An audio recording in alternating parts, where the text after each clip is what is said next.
I'm 15 weeks pregnant and it's a girl. Hi, this is me, Bonnie. In today's video, I'm going to give an overview of my first trimester, my nutrition, my weight gain, intermittent fasting while being pregnant, and probably my next video, heavy lifting while being pregnant. So overall, first trimester consists of needing to go to the bathroom a lot, like constantly needing to pee because of the pregnancy hormone. Drives a lot more blood flow to the pelvic area and your kidneys. So you're a lot more efficient at getting rid of waste. Morning sickness. So it's not limited to just the morning. I've had this feeling mild nausea all throughout the day, random times. Thankfully, not to the point of needing to vomit. Although there were a few rare instances where I did, simply because, for example, a combination of a specific type of Chinese soup that you'll hear about in my Chinese nutrition pregnancy video, and car motion. Not a good combination. What else? Tiredness. So, oh my God, just being so fatigued and wanting to sleep all the time. And food aversion. So foods that I used to eat almost every single day, nope, just don't like them anymore. And burning nipples, especially after I take BCAA's pre-workout sometimes.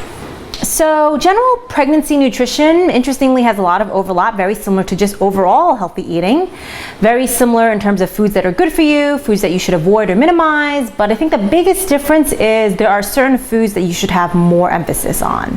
For example, calcium needs are increased. So foods like dark green leafy vegetables, bok choy, tofu, legumes, figs, seeds, nuts, and fortified milks. Vitamin D is really important. Deficiency can lead to lower calcium absorption and a low infant birth weight. So the ideal is 20 to 30 minutes of sun exposure 2 to 3 times a week. Vitamin B12 is important for cell development, which is abundant in animal foods. Iron is critical for many processes during pregnancy, so dark green vegetables, nuts, seeds, whole grains, legumes, and animal foods. Folate is essential to prevent birth defects of the brain and the spinal cord. Dark leafy greens, again, is an important food, and folic acid supplements is generally recommended by doctors. Protein should be increased by 25 grams during the second and third trimester because it is part of the fetus's structural development in the fetus and the placenta. It's important to get a good amount of omega-3s, so fish, walnuts, green leafy vegetables again, and seaweed even. Supplementation with omega-3s that are high in EPA-DHA has been shown to be beneficial, and it can also decrease the chances of postpartum depression in moms. Foods to avoid. Alcohol, excessive caffeine, which could lead to birth defects and spontaneous abortion. Tobacco, cured deli meats, artificial sweeteners, raw eggs, raw seafood, more than 6 ounces of fish per week. Empty calories, junk food, processed ingredients, and sugar should also be minimized. Avoid fish like shark, swordfish, king mackerel, and tilefish because of a high mercury content. Now, although there's no harm in satisfying food cravings, pregnancy should not be used as an excuse to justify overeating and eating tons of crappy food. And some additional notes from my pregnancy nutritionist and my chicken scratch notes. 2 to 3 egg yolks a day is ideal for the iron. 2 to 3 cups of milk, more dairy for calcium. Definitely eat your protein, vitamin B, as we mentioned. Balance out your fruits and veggies. Some foods to avoid, such as raw egg yolk and raw seafood because of the bad bacteria.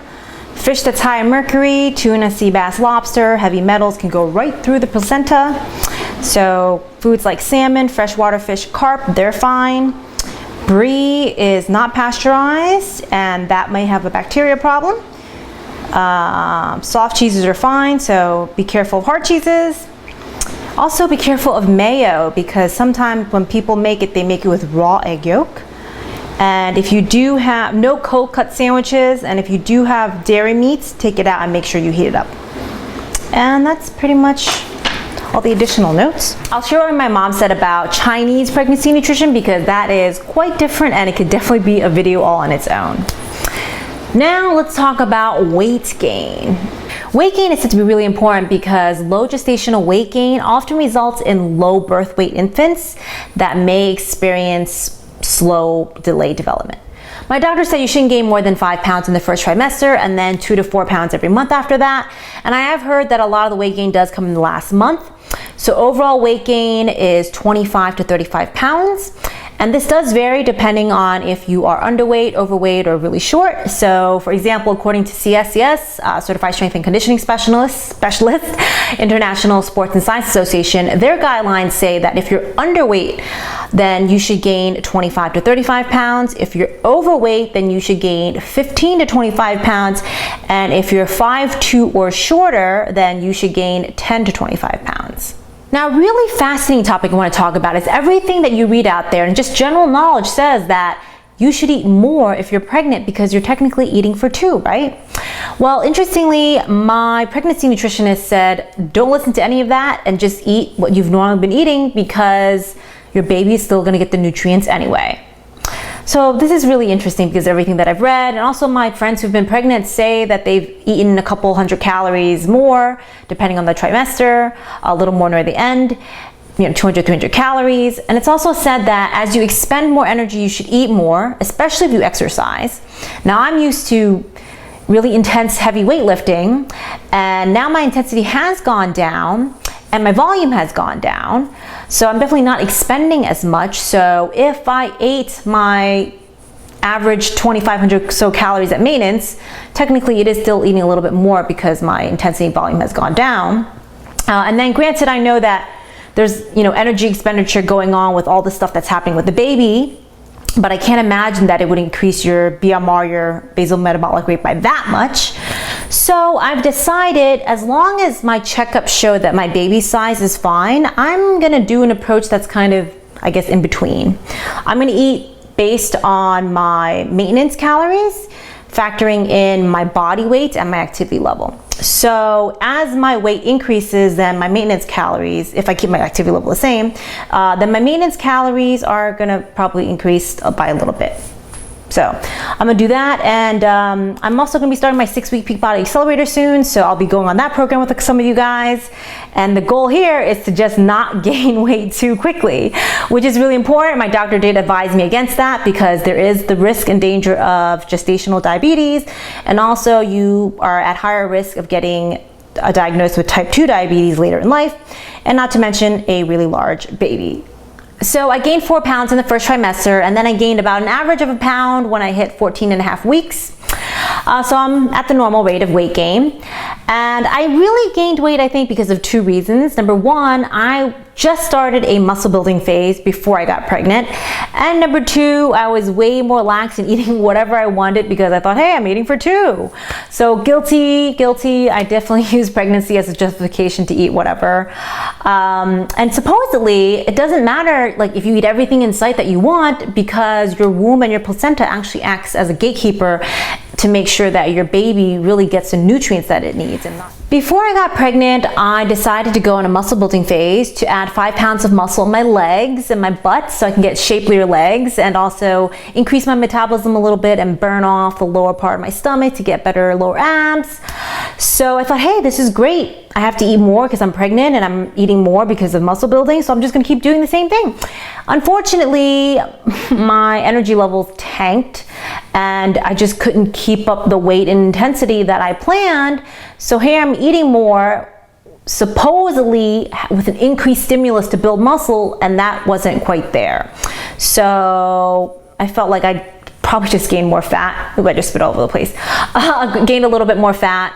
So I decided to decrease my calories a little bit. But so that's one reason why I gained weight. And then there was also Thanksgiving. We ended up cooking way too much food for like a huge, large family, and it was like 5 of us. So that's another reason. Those days of leftovers of 4 cheese mac and cheese and just maple syrup, everything, bacon, not good for your physique. And I admit I've definitely been a lot looser in my eating habits, not really being conscious of how many calories I'm eating, the macros I'm eating, surprisingly, even though I don't really track unless I'm on a really specific, regimented plan to get results. And I mean, I'm not going crazy, right? I'm still eating the nutrients that I need, my prenatal vitamins, EPA, DHA, calcium, all that. But I've definitely been more lax in using pregnancy as an excuse and eating more junk than I have in the past years. But overall, pregnancy nutrition is not too different, not that many changes if you've already been eating healthy overall. Some of my normal healthy eats I no longer like anymore, like my super healthy protein-packed waffles. So I do eat the ingredients separately, like eggs. I love scrambled eggs. My 5-minute Quaker oats, I've turned that into steel cut oats. And yes, I am probably the only person in the world who likes my oatmeal pasty. And I can't believe I no longer like my lean ground beef burgers with an Uzi egg on whole wheat toast. Like, how can you not like that? Granted, I should probably not be eating Uzi eggs because they're like raw egg yolks. And fruits, I always loved fruits, but now I love fruits. Like, I must have this every day. Mangoes, watermelon, cantaloupes, pineapple, oh, and green grapes. Yes, yummy, yummy, yummy. And for the first time ever in my life, I'm literally craving everything. Like, I usually have no problems with temptations when I go to the supermarket, but here I am looking at everything and I'm like, ooh, I want those chips. Ooh, I want those cookies. I want those bakeries. I have like 6 types of popcorn on my dining room table right now, and I'm like a huge white cheddar cheese fan. So I saw Smart Foods have white cheddar plus spicy. I was like, ooh, must have. And then I realized Cheetos has popcorns now. And anyways, and first time ever in my life that I can remember. Like, I don't even remember the last time I walked down the frozen food aisle. Like, looking at things like curly fries and Hot Pockets and pizza, and mentioning pizza, believe it or not, first time ever in my life, I actually tried a calzone and a stromboli.